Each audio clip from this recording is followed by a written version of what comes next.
স্ত্রী কখনো স্বামীর প্রিয় হতে পারে না, কারণ স্ত্রীর অনেক ভুল। বেশিরভাগ লোককেই যদি প্রশ্ন করেন যে আপনার জীবনের সবচেয়ে প্রিয় নারীকে, স্বাভাবিকভাবেই অনেকে উত্তর দেন মা, কেউ বলেন মেয়ে, কেউ বলেন বোন, কেউ বা বলেন নানি, কারণ সে তাকে কোলে পিঠে মানুষ করেছে।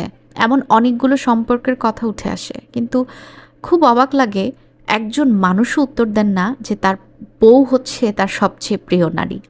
দিলেও হাতে গোনা খুব অল্প সংখ্যক মানুষ।